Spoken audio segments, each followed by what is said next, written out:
नमस्कार प्रिय छात्र और छात्राएं, मैं जितेंद्र कुमार रावत अमन कंप्यूटर शॉर्ट हैंड सेंटर आपका हार्दिक स्वागत करता है। जो छात्र और छात्राएं सिंह प्रणाली शॉर्ट हैंड पूरी किताब पढ़ चुके हैं और उस किताब के मैटर की भी शॉर्ट हैंड डिक्टेशन स्पीड बना चुके हैं और उन्हें अधिक शॉर्ट हैंड डिक्टेशन स्पीड बनानी है तो संपर्क करें, क्योंकि हमने रामधारी गुप्ता की किताब में से 203 पेज डिक्टेशन के लिए हैं, जो प्रत्येक पेज में 400 शब्द हैं, जिनका डिक्टेशन 60, 80, 100 व 120 शब्द प्रति मिनट की स्पीड से 400 व 800 शब्दों पर दिया गया है। जो छात्र व छात्राएं विधिवत रूप से इन मैटरों का होमवर्क करके व्हाट्सएप पर चेक करा के अपनी शॉर्ट हैंड डिक्टेशन स्पीड बढ़ाना चाहते हैं या आउटलाइन प्राप्त करना चाहते हैं या शॉर्ट हैंड पढ़ना चाहते हैं तो संपर्क करें। मोबाइल नंबर 91 98 94 39 41, दूसरा है 700 790 52 75। अतः संपूर्ण पढ़ाई व्हाट्सएप पर वीडियो के माध्यम से कराया जाएगा। धन्यवाद। Start. सभापति महोदय, अब मैं आर्थिक मामलों पर आना चाहता हूं। मैं अधिक समय नहीं लूंगा। इस बात को सभी स्वीकार करेंगे कि तीव्र गति से हमारी आर्थिक प्रगति हो, इसका प्रबंध किया जाना चाहिए। इसके लिए ऐसा वातावरण बनाने की आवश्यकता है जिससे उत्पादन बढ़ सके, वितरण में समानता आ सके और उपभोग में संयम से काम लिया जा सके। हर बजट को और हर प्रकार प्रस्ताव को इसी कसौटी पर कसा जाएगा।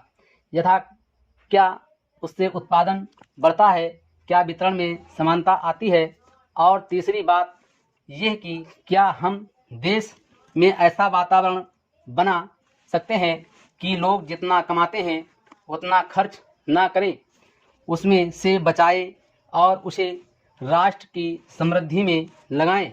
अगर इस कसौटी पर सरकार की आर्थिक नीतियां कसी जाएं तो मुझे लगता है कि उसमें पर्याप्त सुधार की गुंजाइश है।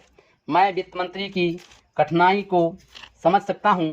विकास की आवश्यकता अधिक धन की मांग करती है। राज्य सरकारें अधिक कर लगाने के लिए तैयार नहीं हैं। वे केंद्र से कर्जा लेकर अपना काम चलाना चाहती हैं। वहाँ कोई वित्तीय अनुशासन नहीं है। यह सारा बोझा केंद्र को उठाना पड़ेगा और केंद्रीय सरकार कठिनाई में पड़ेगी। इसलिए मैं समझता और सुझाव को दोहराना चाहता हूं कि राज्यों को इस संबंध में निर्देश दिया जाना चाहिए। संविधान के अंतर्गत केंद्र इन राज्यों को निर्देश दे सकता है कि वो अपने साधनों के अंतर्गत अपने खर्च को चलाएं। केंद्र के कर्ज पर निर्भर नहीं रहना चाहिए।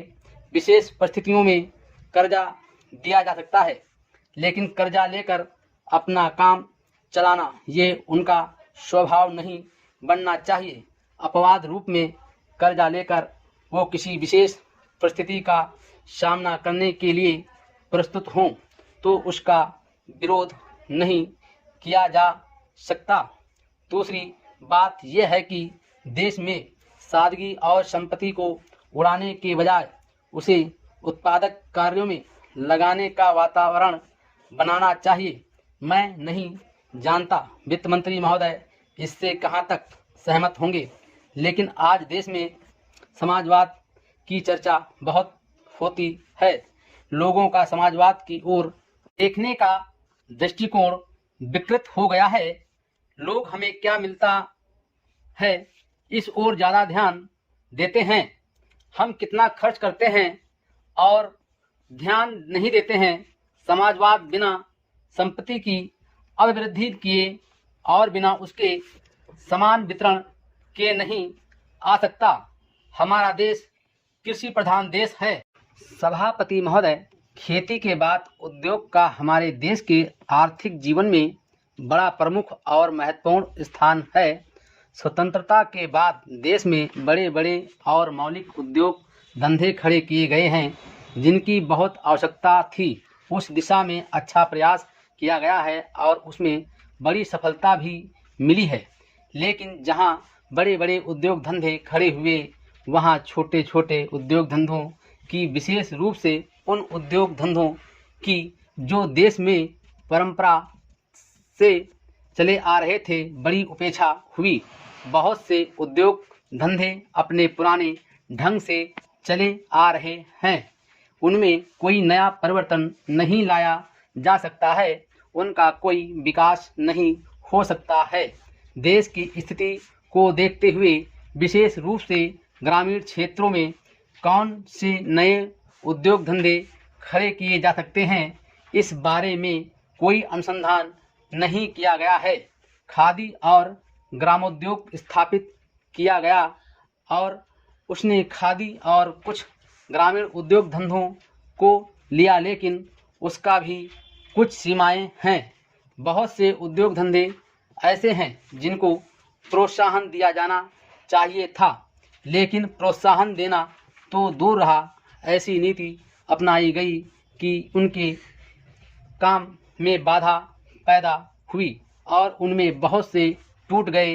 इसका परिणाम ये हुआ है कि एक तरफ तो हमने दिखाने के लिए बड़े बड़े कल कारखाने खड़े किए हैं, लेकिन दूसरी तरफ बेकारों की संख्या बढ़ती गई है। आज यह समस्या एक भीषण रूप में हमारे सामने आई है। यदि हम छोटे छोटे उद्योग धंधों को, विशेष रूप से कृषि से संबंधित उद्योग धंधों को बड़े बड़े शहरों में नहीं, दूर दूर ग्रामीण क्षेत्रों में नहीं फैलाते हैं, तो इसके दो दुष्परिणाम होंगे।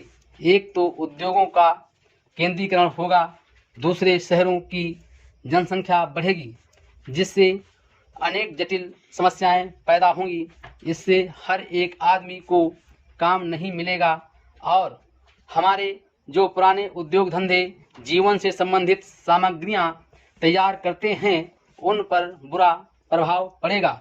लेकिन सरकार की ऐसी नीति रही है कि उनमें से बहुत से उद्योग धंधे समाप्त होते जा रहे हैं, जिसका परिणाम यह है कि इस उद्योग में लगे हुए आदमी बेकार हो रहे हैं।